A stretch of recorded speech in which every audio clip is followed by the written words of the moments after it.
Assalamualaikum warahmatullahi wabarakatuh. Selamat pagi, salam sejahtera. Baiklah, kita lanjutkan perkuliahan kita. Pada hari ini kita akan membahas materi tentang fungsi dan kedudukan bahasa Indonesia. Bahasa Indonesia itu memiliki dua kedudukan. Yang pertama sebagai bahasa nasional dan yang kedua sebagai bahasa negara. Dalam kedudukannya sebagai bahasa nasional dan bahasa negara, bahasa Indonesia itu memiliki fungsi tersendiri. Dengan demikian menjadi jelas bahwa bahasa Indonesia itu berkedudukan sebagai bahasa nasional dan bahasa negara. Penegasan ini kemudian bisa kita dapatkan dari hasil perumusan seminar politik bahasa nasional yang diselenggarakan di Jakarta pada tanggal 25 sampai 28 Februari 1975. Yang antara lain menegaskan bahwa bahasa Indonesia itu berkedudukan sebagai bahasa nasional dan bahasa negara. Sebagai bahasa nasional, maka fungsi bahasa Indonesia itu adalah lambang kebanggaan nasional, lambang identitas nasional, alat pemersatu berbagai masyarakat yang berbeda latar belakang sosial, budaya, dan bahasanya, dan alat perhubungan antar budaya, antar daerah. Sementara dalam kedudukannya sebagai bahasa negara, maka bahasa Indonesia itu berfungsi bahasa resmi kenegaraan, bahasa pengantar resmi di lembaga-lembaga pendidikan, bahasa resmi di dalam perhubungan pada tingkat nasional untuk kepentingan perencanaan dan pelaksanaan pembangunan serta pemerintah, dan bahasa resmi di dalam pengembangan kebudayaan dan pemanfaatan ilmu pengetahuan serta teknologi modern. Kedudukan sebagai bahasa nasional itu ditetapkan pada saat Kongres Pemuda 28 Oktober 1928. Jadi ketika itu para pemuda bersumpah, diantaranya menjunjung bahasa persatuan bahasa Indonesia. Nah, sejak itulah maka bahasa Indonesia memiliki kedudukan sebagai bahasa nasional. Jadi meskipun ketika itu kita belum merdeka, maka dapat diartikan bahwa bahasa nasional kita adalah bahasa Indonesia.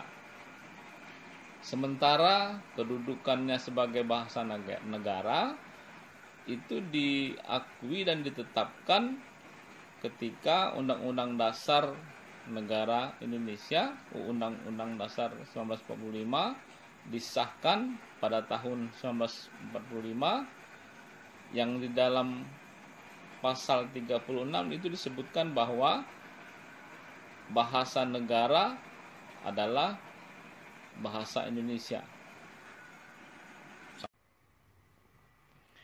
Sebagai lambang kebanggaan nasional, bahasa Indonesia menggambarkan nilai sosial dan budaya bangsa Indonesia yang luhur, yang sudah dikenal sejak zaman dahulu, memiliki keluhuran dan budaya yang tinggi. Oleh karena itu, tentunya kita harus bangga terhadap bahasa Indonesia. Sebagai lambang kebanggaan nasional, bahasa Indonesia memancarkan nilai-nilai sosial budaya luhur bangsa Indonesia. Dengan keluhuran nilai yang dicerminkan bangsa Indonesia, kita harus bangga dengannya. Kita harus menjunjungnya dan kita harus mempertahankannya. Sebagai realisasi kebanggaan kita terhadap bahasa Indonesia, kita harus memakainya tanpa ada rasa rendah diri, malu, dan acuh tak acuh. Kita harus bangga memakainya dengan memeliharanya dan mengembangkannya.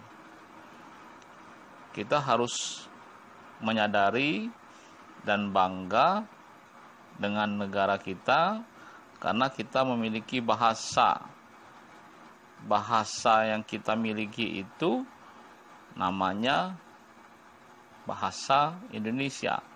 Sama dengan nama negara kita, negara Indonesia.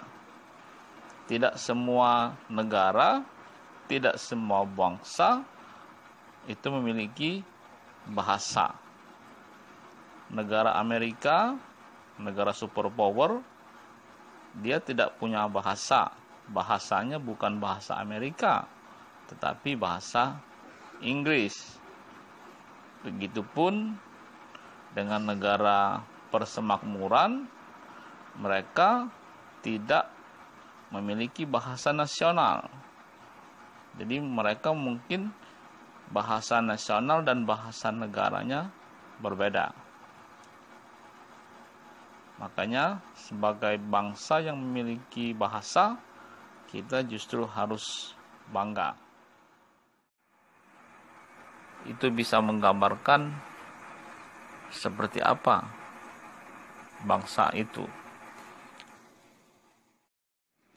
Slogan Badan Bahasa yang mungkin bisa menjadi pegangan kita yaitu utamakan bahasa Indonesia, lestarikan bahasa daerah, dan kuasai bahasa asing.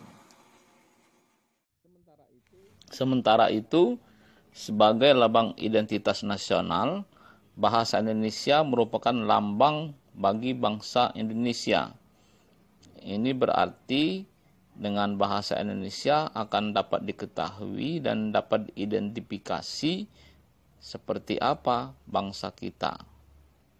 Karena bahasa menggambarkan bangsa.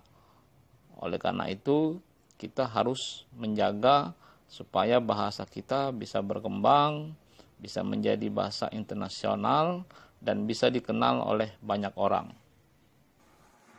Ini berarti dengan bahasa Indonesia akan dapat diketahui siapa kita, yaitu sifat, perangai, dan watak kita sebagai bangsa Indonesia.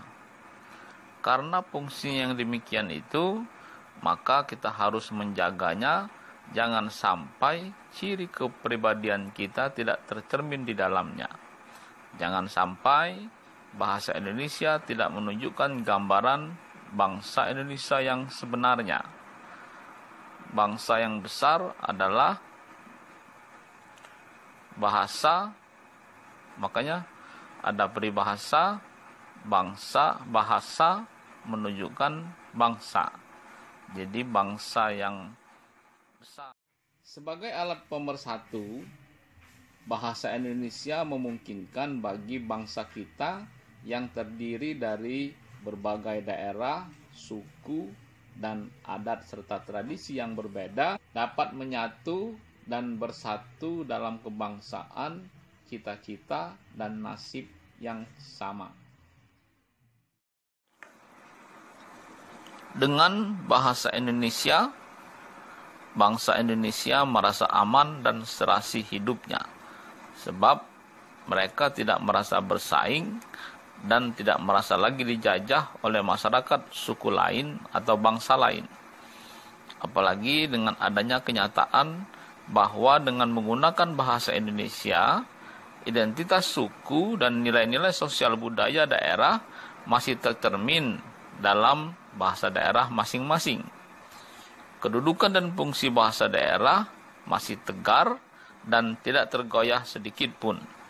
Bahkan bahasa daerah diharapkan dapat memperkaya khazanah bahasa Indonesia.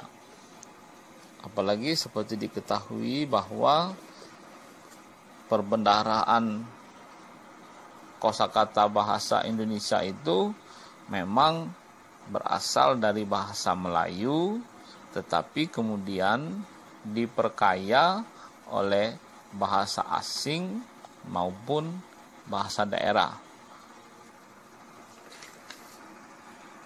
Artinya bahasa Indonesia itu memang merupakan alat pemersatu bagi seluruh suku, daerah, dan bahasa-bahasa yang ada di seluruh Indonesia. Sebagai alat perhubungan, bahasa Indonesia sering kita rasakan manfaatnya dalam kehidupan sehari-hari. Bayangkan saja apabila kita ingin berkomunikasi dengan seseorang yang berasal dari suku lain yang berlatar belakang bahasa berbeda, mungkinkah kita dapat bertukar pikiran dan saling memberikan informasi? Bagaimana cara kita seandainya kita tersesat di jalan, di daerah yang masyarakatnya tidak mengenal bahasa Indonesia? Maka bahasa Indonesia lah yang dapat menanggulangi semuanya itu. Dengan bahasa Indonesia, kita dapat saling berhubungan untuk segala aspek kehidupan. Bagi pemerintah, segala kebijakan dan strategi yang berhubungan dengan ideologi, politik, ekonomi, sosial, budaya, pertahanan, dan keamanan mudah diinformasikan kepada warganya.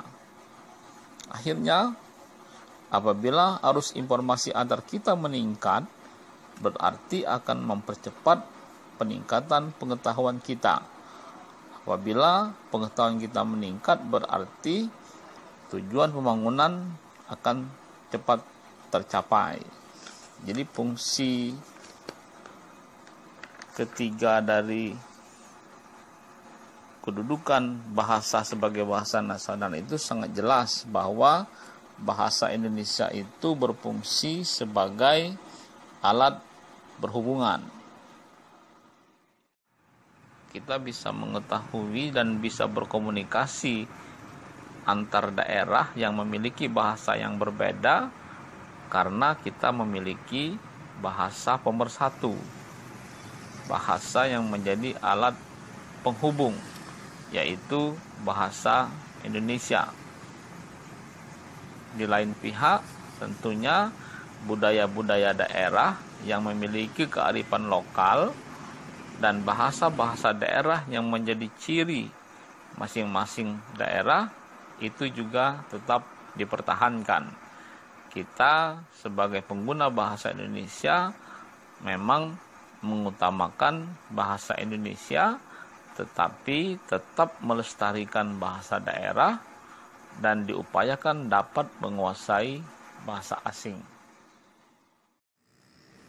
Dalam hal ini, alat perhubungan antar budaya dan antar daerah. Kita bisa mempelajari kebudayaan daerah tertentu karena pembelajaran itu disampaikan menggunakan bahasa Indonesia. Kita bisa di dalam kedudukannya sebagai bahasa negara, bahasa Indonesia berfungsi yang pertama sebagai bahasa resmi kenegaraan, kedua bahasa pengantar resmi di lembaga-lembaga pendidikan formal, ketiga bahasa resmi di dalam perhubungan pada tingkat nasional untuk kepentingan perencanaan dan pelaksanaan pembangunan serta pemerintah. Dan keempat, bahasa resmi di dalam pengembangan kebudayaan dan pemanfaatan ilmu pengetahuan serta teknologi modern. Dasar penggunaan dan fungsi sebagai bahasa negara ini, selain dari Undang-Undang Dasar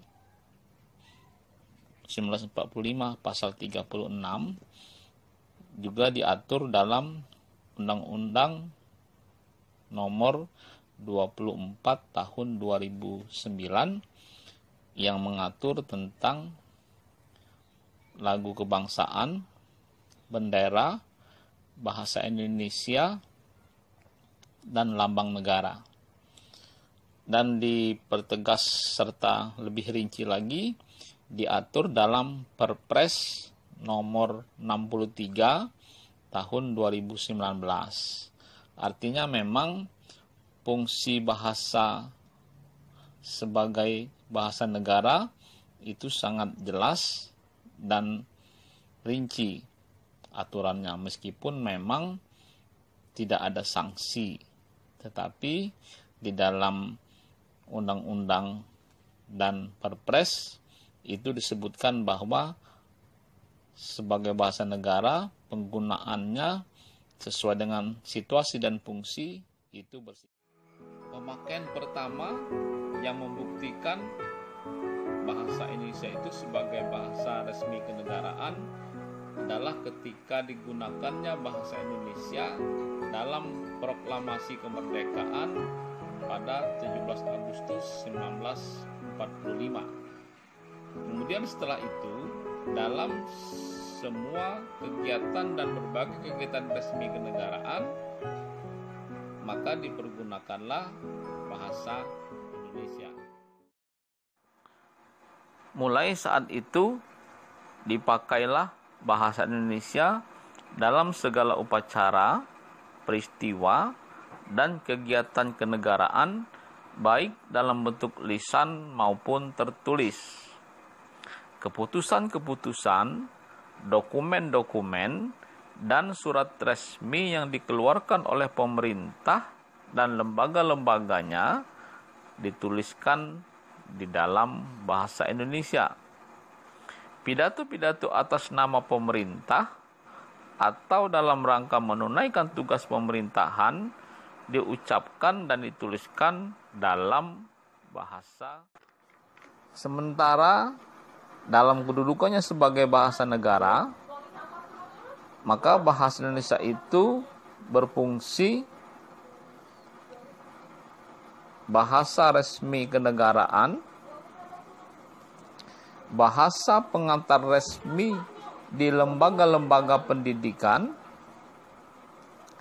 bahasa resmi di dalam perhubungan pada tingkat nasional untuk kepentingan perencanaan dan pelaksanaan pembangunan serta pemerintah, dan bahasa resmi di dalam pengembangan kebudayaan dan pemanfaatan ilmu pengetahuan serta teknologi modern.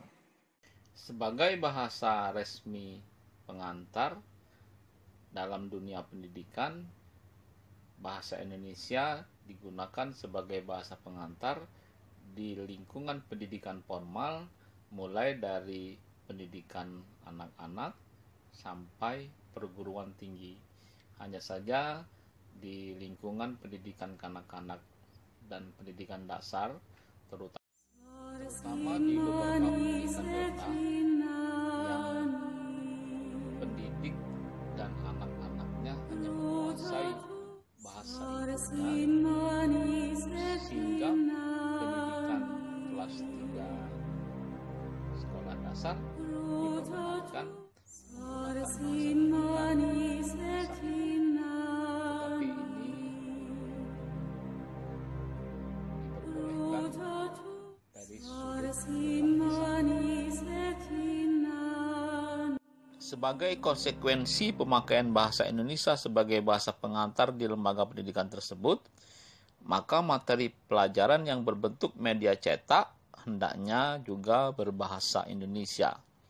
Hal ini dapat dilakukan dengan menerjemahkan buku-buku yang berbahasa asing atau dengan menyusunnya sendiri.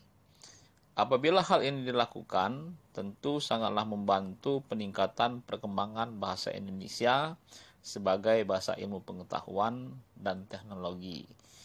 Mungkin pada saat mendatang, bahasa Indonesia berkembang sebagai bahasa iptek yang sejajar dengan bahasa Inggris. Nah, dasar tentang penggunaan bahasa Indonesia sebagai bahasa pengantar di dunia pendidikan ini pula yang beberapa waktu lalu pernah menjadi dasar alas gugatan ke Mahkamah Konstitusi. Ketika itu ada unsur masyarakat yang menggugat penggunaan bahasa asing di beberapa sekolah berstandar internasional. Di sekolah tersebut memang menggunakan bahasa asing, terutama bahasa Inggris, sebagai bahasa pengantarnya. Dan ternyata kemudian Mahkamah Konstitusi mengabulkan gugatan tersebut, sehingga kemudian sekolah rintisan berstandar internasional atau RSBI dan sekolah berstandar internasional yang telah banyak operasional di Indonesia kemudian dibubarkan. Dan salah satu dasar gugatan itu adalah diantaranya adanya ketentuan bahwa dalam pendidikan formal di Indonesia maka wajib menggunakan bahasa Indonesia sebagai bahasa pengantar. Sementara di sekolah rintisan berstandar internasional dan sekolah internasional, bahasa pengantar adalah bahasa Indonesia, bahasa Inggris. Sebagai alat perhubungan, bahasa Indonesia sering kita rasakan manfaatnya dalam kehidupan sehari-hari. Sebagai fungsinya di dalam perhubungan pada tingkat nasional untuk kepentingan perencanaan dan pelaksanaan pembangunan serta pemerintah, bahasa Indonesia dipakai dalam hubungan antar badan pemerintah dan penyebarluasan informasi kepada masyarakat. Sehubungan dengan itu, hendaknya diadakan penyeragaman sistem administrasi dan mutu media komunikasi massa. Tujuan penyeragaman dan peningkatan mutu tersebut agar isi atau pesan yang disampaikan dapat dengan cepat dan tepat diterima oleh masyarakat. Sementara sebagai fungsi pengembangan kebudayaan nasional, ilmu dan teknologi, bahasa Indonesia terasa sekali manfaatnya. Kebudayaan nasional yang beragam itu, yang berasal dari masyarakat Indonesia yang beragam pula, rasanya tidaklah mungkin dapat disebarluaskan kepada dan dinikmati oleh masyarakat Indonesia dengan bahasa lain selain bahasa Indonesia. Apakah mungkin guru tari Bali mengajarkan menari Bali kepada orang Jawa, Sunda, dan Bugis dengan bahasa Bali? Kan tidak mungkin. Hal ini juga berlaku dalam penyebarluasan ilmu dan teknologi modern. Agar jangkauan pemakaiannya lebih luas, penyebaran ilmu dan teknologi, baik melalui buku-buku pelajaran, buku-buku populer, majalah-majalah ilmiah maupun media cetak lain, termasuk daring, hendaknya menggunakan bahasa Indonesia. Pelaksanaan ini mempunyai hubungan timbal balik dengan fungsinya sebagai bahasa ilmu yang dirintis lewat lembaga-lembaga pendidikan, khususnya di perguruan tinggi. Assalamualaikum warahmatullahi wabarakatuh. Selamat datang di channel Muhammad Nasir DJP, dosen, jurnalis, dan penulis. Sebelum kita lanjut ke konten-konten berikutnya, jangan lupa untuk like, komen, dan subscribe. Terima kasih.